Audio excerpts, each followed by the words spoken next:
This program is already stressful enough, right? Especially when you have this vision in your head, um, and it's hard to get it onto the computer, right? Very often especially our creative types, we can make stuff in our head really easy. The hard part is, of course, getting it down on paper or getting it into, worse, a computer, right? Something that is a completely different digital language. Anyway, so we talked about last time, definitely setting up the two-dimensional parts. We talked about grids, some of the other commands and things that we can use to make grids, and array, and we didn't really go over polar array, but at the end of the day, what we're doing is architecture abstraction. So if you needed to get some ideas on that, say you haven't taken D1 before, or D2 even, and you need to get some ideas on abstraction, I meant to actually say you owe it to yourself to type into Pinterest artistic compositions and lines and planes, and trust me, you'll get tons of examples that, even for the sake of this project, to save time, just trace it, right, as we were sort of mentioning last time. Of course, the hard part, I think, about this is really three-dimensionalizing it, right? Especially if you haven't taken D1 or D2, you haven't had really any practice in terms of modeling or putting stuff together like that. For the sake of last time, we ended basically creating two different views, and of course our floor plan, so we could get it ready for Illustrator. Now there's a couple of tips and tricks in Illustrator I wanted to go over today, but since we're already in Rhino, I figured kind of do a part 2 from last time. We kind of ended up basically on the basics, right? Just lining up the line drawing with the image itself. So that didn't come out too bad. I didn't have to trace that. I didn't have to do anything. Basically just had to line it up. However, the next step that we could take is really manipulating it here, changing some of those elements, or we could Photoshop it, and it would be way easier. So I'm gonna honestly kind of do both, just because honestly I'm not a huge fan of rendering, mostly because, well, if you don't have a really strong computer, it could take a very long time just to get an image, just to test something of your settings and be like, okay, I hate it. Try that all over again. That's 30 minutes. I do that 4 times. Next thing you know, I'm at my computer for 2 hours when I just wanted to be there for 30 minutes. So don't get me wrong, we could really get into the rendering and things like that, but unless you have a strong computer, it's actually going to take a lot of time in studio, and especially when these studio projects get a whole lot bigger. There's actually some things that we can do with it to, of course, make them a little bit better. So for instance, I can take this image and Photoshop it and then line it up in Illustrator. So those are some of the things I wanted to do today. The last thing I actually wanted to show that I didn't get to go to last time was some of the rendering. So we went over views, how to set up those views, and definitely to work those in our favor. We learned a little bit more about how these tabs work as well. So that's always kind of nice. But we specifically talked about this render tab.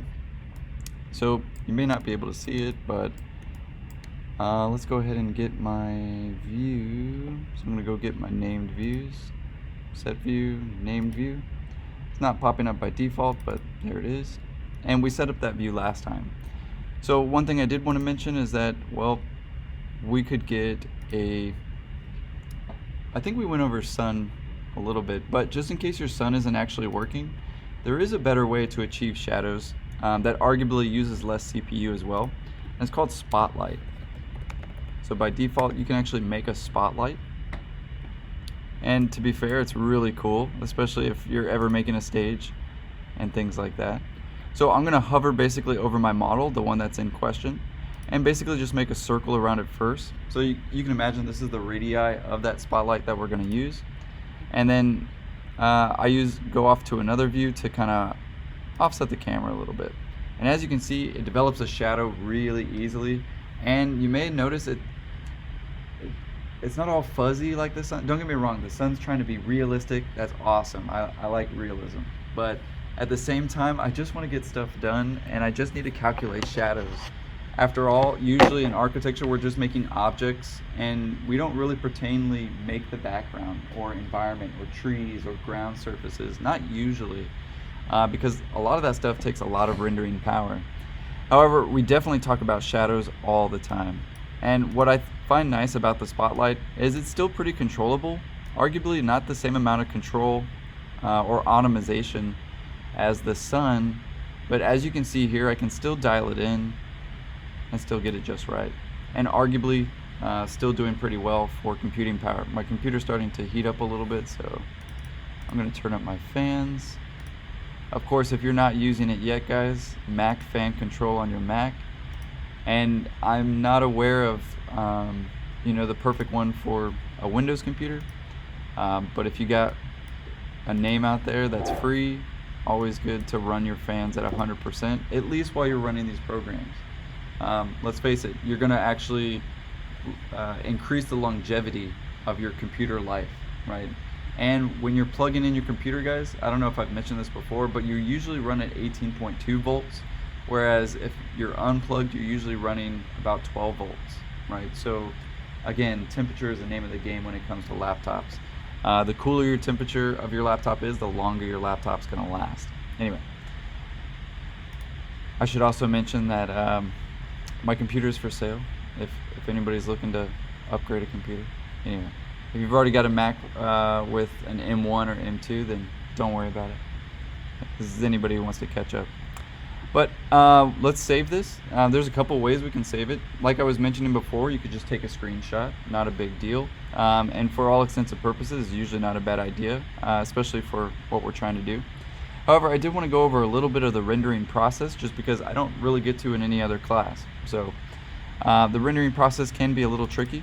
So I'm going to go ahead and, I've already established my shadows. It's looking good. I definitely want to use it for my final view. But I definitely don't want these lines or some of the other elements that are involved. Another thing that I can add is called a ground plane. So for some of us, if you have no environment, it's sort of off in space, right? Usually a dark background or something like that. But by adding a ground plane, it'll immediately put a ground plane in there. And I know that sounds redundant. And for some of us, in my case, it's already there. So it doesn't bother us too much. But just in case you're missing your floor or you notice that there's no shadows being casted, it might be because your ground plane isn't on. As you can see, mine, I just disappeared because, well, I unchecked ground plane. So there's a good example, right? Your shadows can't have anything to cast on if you don't have a ground plane, right? So definitely get that one a lot. You can even change its material, but I don't recommend it. So in our case, I want to go to the render settings. So I think by default, this guy right here is our render settings. It's kind of like the blurry one. I didn't mean to pop this out. Oh, nor did I mean to start our rendering process. And that'll definitely take a lot of time. I'll start it today, but just know that it does take some time on the computer. Let's go with toggle render settings. It has like a little hand on it. And for the most part, you should actually have it enacted in your tab, especially if you're on the Mac. But this is where we can change everything like I was explaining last time. But as you can see, there's a lot of different numbers, a lot of different things to go over. Solid colors, usually not a bad idea, right? However, it does mask some of the other elements. But in our case, since we want to Photoshop this image, I'm going to use a white background. If it's too white, usually we definitely want to still be able to see our architecture. However, it's not a big deal because we're going to put our lines over this. So it's okay if it kind of masks out because you kind of want that effect anyway. However, transparent background, guess we don't need that. We could do that, but in this case, it doesn't really matter.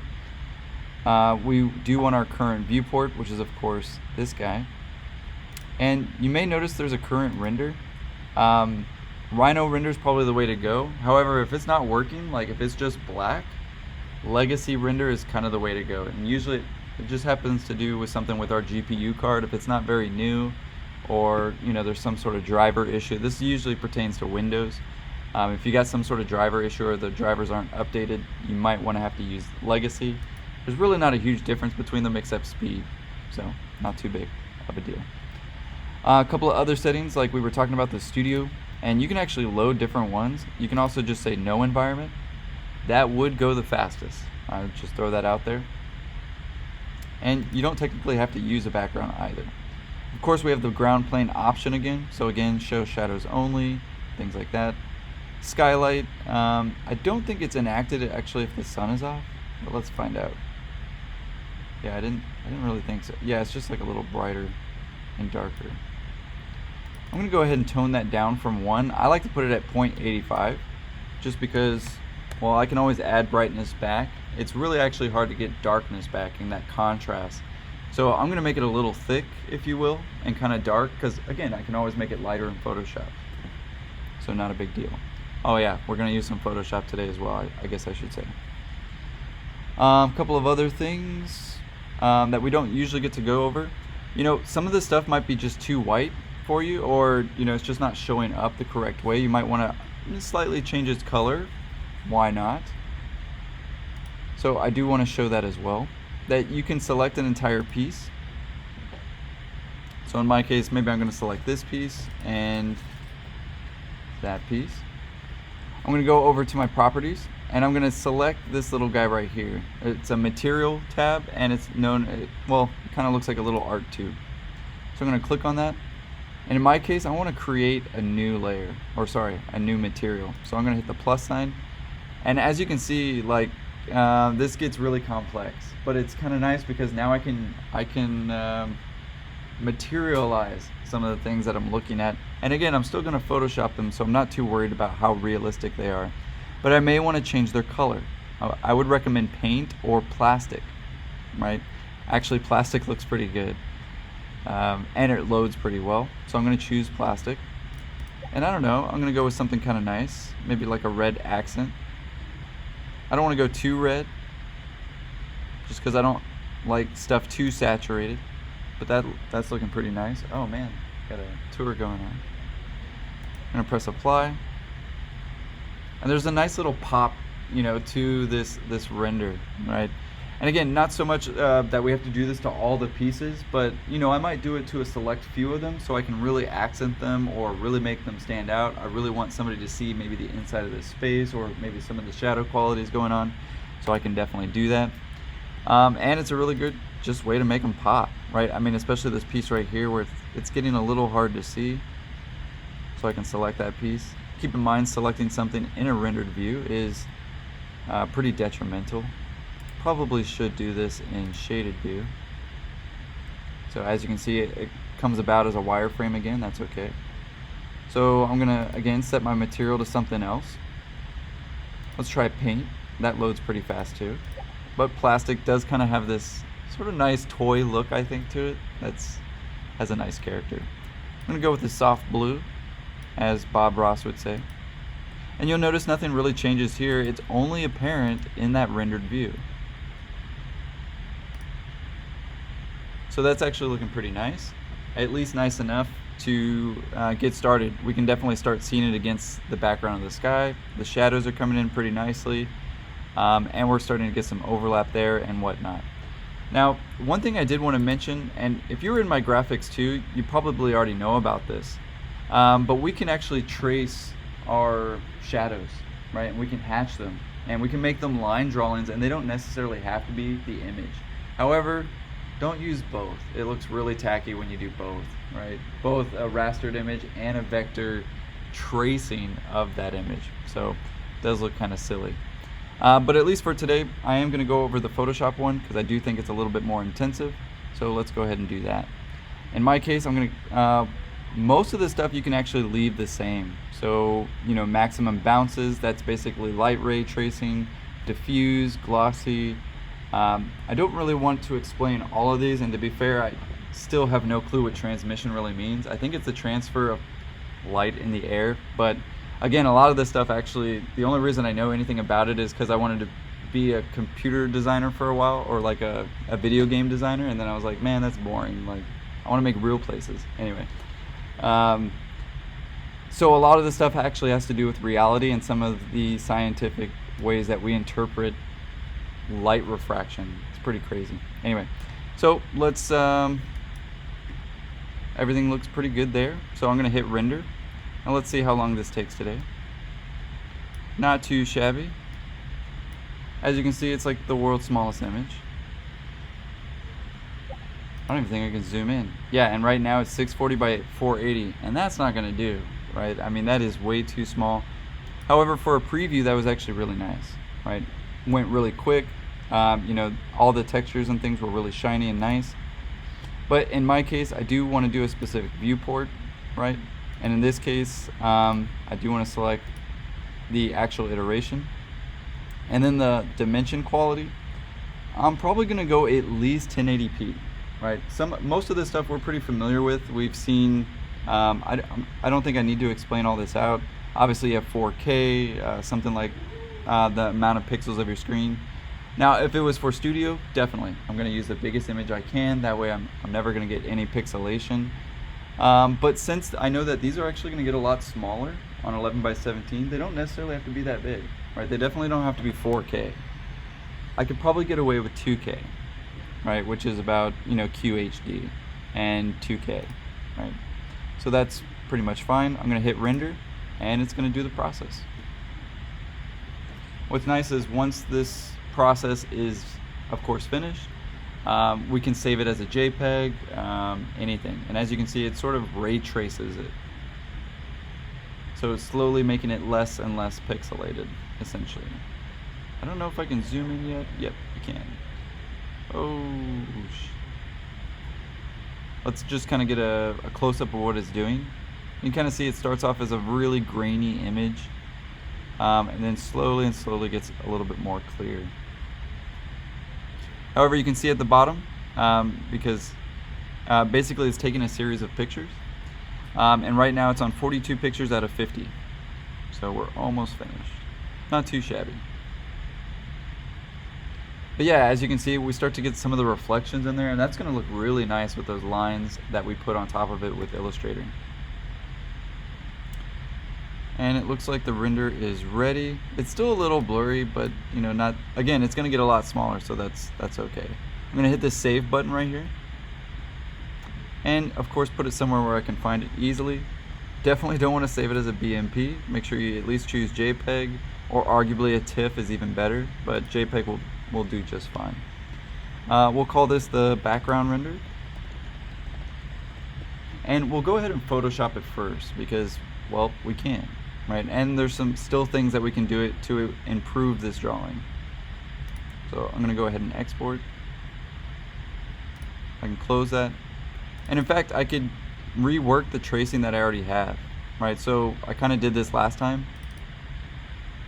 I'd probably want to update that with, you know, the image that I just have. So I'm going to do picture,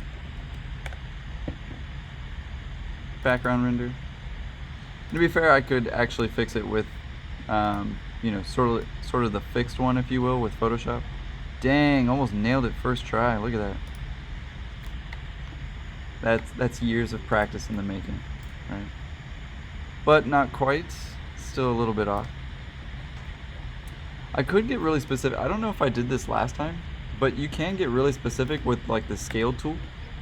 So for instance, I could choose one corner and make sure that it's absolutely right.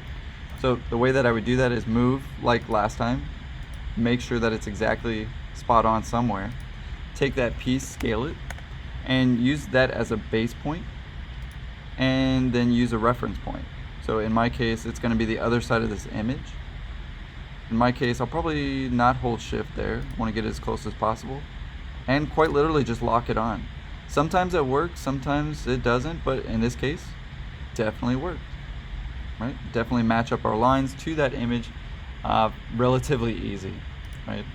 The next thing I could do is actually, I didn't do this last time, but I could shape it a little bit more for my drawing, right? I don't know, I definitely like sort of the circle effect. I might need some more white space there, but you know, we can make it work. So I'm gonna go ahead and trim that. And it's kind of a cool effect that kind of focuses the viewer or the attention to the drawing, right? So instead of maybe this square background, maybe I go with something a little more interesting.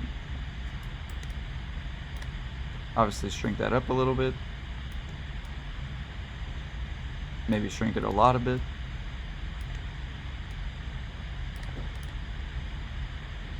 And I'll go ahead and copy that one twice, just for the sake of the tutorial. Please don't copy the same thing twice. Okay.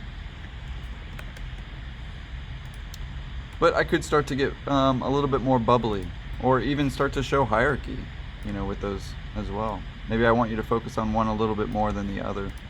or maybe there's even 3, dare I say. I said 2 minimum, so I mean you could show us 3 views if you'd like. It's kind of got the upside down Mickey Mouse look. I like it. My whole life I thought water looked like Mickey Mouse, right? H2O. Anyway, that's looking pretty good. This doesn't really still need a scale, and I'd probably say it's kind of big in my case.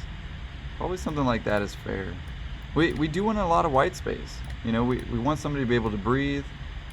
We also want somebody to kind of realize the hierarchy that we're trying to give it. So we really want to dial that in, of course, here. And that's looking pretty good so far.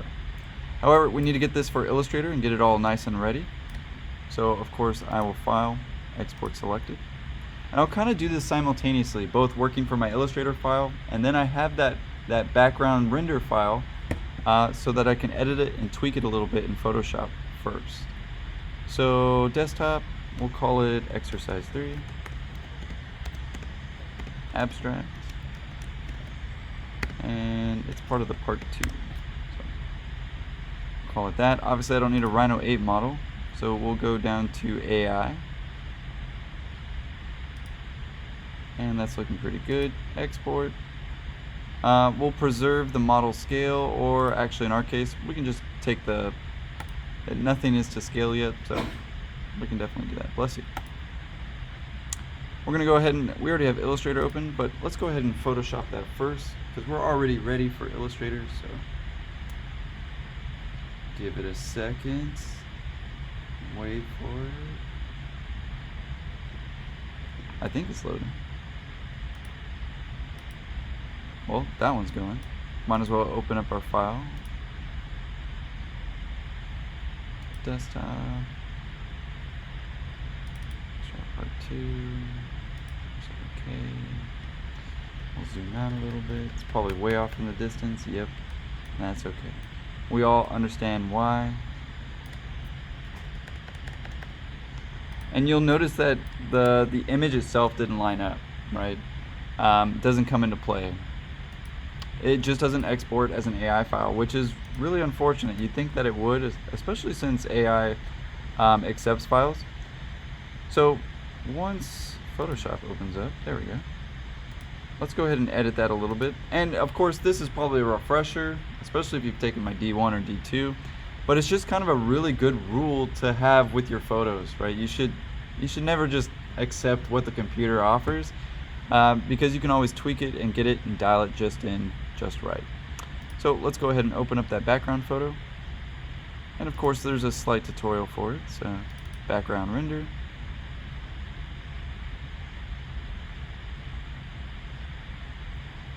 Wait for it. Sweet. So it's looking pretty good. In my case, I'm gonna unlock it first and mess with it a little bit. So in my case, I don't need all of that. Maybe 2K was not exactly the perfect choice. I do want to keep all the shadow in there if I can. I think I did cut it out a little bit in my cropping, so that's okay. That was kind of just maybe a placeholder, as you'll see as we continue. I'm gonna hit Command M or Control M as in mom. I'm gonna use my white eyedropper tool and my black eyedropper tool. In my case, my darkest element actually looks probably like right there. I'm gonna go ahead and hit that. It's gonna darken it up a little bit nicer. And I'm gonna use my white background, or possibly the whitest part of my object in there. And it looks like actually my whitest object is maybe towards the top. Like you say, it is pretty blurry. It's sort of an etchy effect. It happens to do with some of the settings in the render. Probably have too much intensity on the light, right? But I'll leave that up to you. Mess around with it. The best way to learn about this program is, of course, to test it. That's looking pretty good. I'm going to go ahead and use some layers as well, and automatic on that one. However, I could increase the darkness. However, it's looking a little too red. I kind of like the lightness of that red. So in my case, I'm going to keep that dark, and I'm just going to turn down the red. So adjustments, color, balance, and just generally take out the red. So I'm going to give it a little bit more cyan. If I give it a lot more cyan, of course it's going to change that pretty significantly. Maybe a little magenta out. time to wake up. I always increase the blue a little bit. Of course, on the highlights, definitely take out the red, and the shadows, take out the red. A little less intense. If that was still too intense, a little bit more advanced, but we could select everything. We could go to image, adjustments, and replace color. And we can basically click on that color red and everything that is close to the color red. And quite simply, maybe change its lightness, right, just a little bit. Not too much. As you can see, it would really start to mess with the reflections in the model. So, you know, ever so slightly. I don't want to lose that shadow quality, so I'll leave it at that. But overall, that's definitely a lot better than what we started with. So, file, save. And we'll just overwrite that one. Oh, not with a Photoshop file though. Let's do it with a JPEG. Usually you don't want JPEG 2000. Normally there's just regular JPEG. So let's file save as. What? What the heck? Did I like lose some of my... Well, we can see what the difference of JPEG 2000 and JPEG is. Why not? However, in my experience, I remember JPEG 2000 being just an absolute flop of the early 2000s. So why it's still here, I do not know. But let's test it. Why not? Quality, always 100%.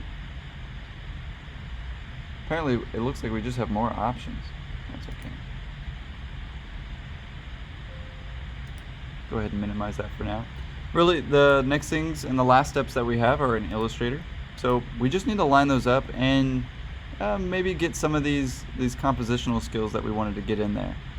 So I'm going to go to File, Place, and that's really important because we don't import stuff in these programs. We definitely place them. I guess that's a nicer way of saying things. Background render, JPEG. You can see it gets in there, and this is the actual size, right? So in our case, we need to make it a little bit smaller. It's going to look even better, right? However, we do need to hold shift to make sure that's perfect. And to be fair, well, that alignment tool, we don't get the scale function. Man, I almost nailed it again. Look at that. That's practice. Right? And eventually you'll get there too. But we do want to get it as close as possible. That way it looks all nice and dandy. Now some of these lines we don't actually need. They were basically just the placeholder and the subdivision lines of those earlier pieces that we exported. And as you can see, these lines are even sort of not exactly right either. However, we could turn them into something right, and I do believe it's a full circle, right? Because you'll see that there's actually multiple elements in here, of course, that come from those multiple pieces. So in our case, we might need to actually go like this. So we'll take both the render, the image, the lines. Actually, we don't need the lines on the inside. We just need the outer line and the image. I'll right click and make clipping mask. Can't make clipping mask. The top selected object must be in a path of the compound shape. Okay, well, in my experience, it's probably because they're in two different lines. Yeah, it's because they're technically not on top of each other. Technically right now they're right next to each other. So the way that a clipping mask works is I need to have that circle either at the top or at the bottom, right? So I'll basically just take this circle and put it on a top layer, right? And that of course should fix it. See? And it did, right? Just needs to be at a different layer. But what's nice about that is it'll actually start to shape our drawing to that circle. So for instance, let's do something that you can actually see a little bit better. In our case, it kind of just made things a little bit cleaner. But let's say I wanted to take all of this stuff, wanted to make it a little bit bigger. And maybe I just want to kind of get like a shot of it. Maybe like a close-up shot. That might be kind of nice. Maybe I want a close-up shot for this one. And again, I'm just trying to give ideas for obviously the project. So I'll take both of those, right click, make clipping mask, and it'll chop it off for us. Now the only thing it doesn't chop off for us, as you can see, is the other lines, right? However, it's kind of neat. I don't know about you, but it's, especially for studio, I could think of many ways where I definitely want sort of my line drawing because it's too complex. But I also want to show a little bit of material or surface or brick or stone, and could definitely see the potential of that. Now, in my case, this is going to be kind of hard to get back unless I select all the layers and sort of move everything. But as you can see in Illustrator, it starts to become very hard to select something, right? You'll see that immediately, I've really messed things up. So this is exactly why I do all my drawing and sort of placement stuff in Rhino, right? Just because of the ease of selecting something. So let me take that piece real quick, make it smaller and get it out of the way. That way I can make these guys a little smaller and out of the way. So there are ways around it. You got to be a little bit more methodical about it. I really like that sort of clipping mask thing. I'm going to use that. Although I don't want to get rid of too much. And maybe I just want to highlight this portion at the top. I think that'd be really cool. So I'm going to take the image again and the circle and make clipping mask. And that's looking pretty sweet. I don't know. I do miss the shadow quality, so that would actually be a good opportunity to trace it, right? Trace that shadow, make it line shadows for that piece, but then rendered shadows, right, for those. If you're in my G3 right now, this is what we're of course doing as a hybrid drawing, right? Both half image, half lines, and really pushing the observer's attention, right? What this actually causes in the end run is more attention to our drawings. It really calls it out and goes, hey, look at me, I want you to look at me, please buy me, so that you can get built, right, and get paid and have free lunches and things like that, right? But again, hopefully this gives us some ideas that, you don't just have to put an image underneath. There's definitely a lot more that we can do, and with these programs themselves. Last but not least, we just need to change some line weight. So I do need to actually make this 11 by 17 first. And of course make it inches, width, 17, enter, and 11, enter. And as you can see, it's way off. That's okay. We'll take the whole thing. We'll hold shift so that it stays proportional, and I'll basically line up one side first and then line up the other. And the program will slightly try to help us. And we no longer need that boundary. And that's looking pretty good so far. Right, definitely has some hierarchy. I even got 3 views in there. I could even get, I think, even fancier with it. Oh, I accidentally left my line. My bad. Sorry, little guy. We'll get you back in there. So don't get me wrong. I guess we could compose technically in here. I can hold Option to make a copy pretty easily. Even set up the same spacing. Take all those pieces, hold shift, and a little bit bigger, give it, a little bit better hierarchy. Oh. Be very careful about moving stuff in Illustrator. But now we're talking. Already right there, just a couple of ideas of, how we can diagram. And what's hard about this assignment particularly is like, how do you diagram the view? Right, without confusing somebody too much. Now in my case, obviously I just have copies and it doesn't look so bad. But when you really start moving around, keep in mind, the more views you have, I would start showing the inside or maybe the top view. We could even call out what those views are, or even start to inform where we are in this model, right? So one thing that I could do is even start to go, look, you're right here. I could even put like a little call out. I can give it a little swatch, right? And we can give it a little bit of text. I could say number 1, right? Can't really see that too well, so I'm gonna make it a little bit bigger, make it white. I don't know, maybe make it an accent color. I like accent colors. Make it a little bit bigger.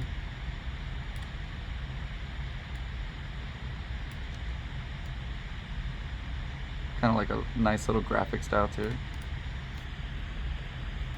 And we quite literally show maybe a camera even sort of push that there. That's a little too dark actually. Let's go something a little bit lighter. There you go, right? Can get really fancy with the spices, to say the least. You can go classic and keep the one inside as well. We can even add the line weight to these things and anything that we draw in Illustrator. I'm not a huge fan of drawing in Illustrator, but I have been getting better at it recently. So kind of just practicing, right? Stop being afraid of the program and use it in many different ways. Otherwise, I'll become like Escamilla and Bosaw before I know it. And suddenly I'll be like, no, I don't want to be stuck in my ways, right? So again, I got to constantly learn just as much as you guys do. We're kind of all doing it at the same time. But anyway, hopefully this gives us plenty to work with and plenty of opportunity to see how we can influence the rest of the views of this drawing, and further start aligning our skills between these multiple programs. I really hate when I hear people go, no, I only use Rhino. No, I only use Photoshop. No, because we get this all the time in the industry. Not so much in architecture. For some reason, architects, we use like as many programs as we possibly can. But there's a lot of graphic designers out there that, oh, I only use Dreamweaver, I only use this. And I just find that a little silly, because I do think there's actually potential in all of these different programs, especially in architecture, to show a multitude of different skills. Anyway, I'll keep it at that for today. Light and sweet. Gives us 15 minutes to ask, or about an hour to ask questions and things like that. So any questions for the video? Might want to look at it later. All right, I'll keep it at that for today.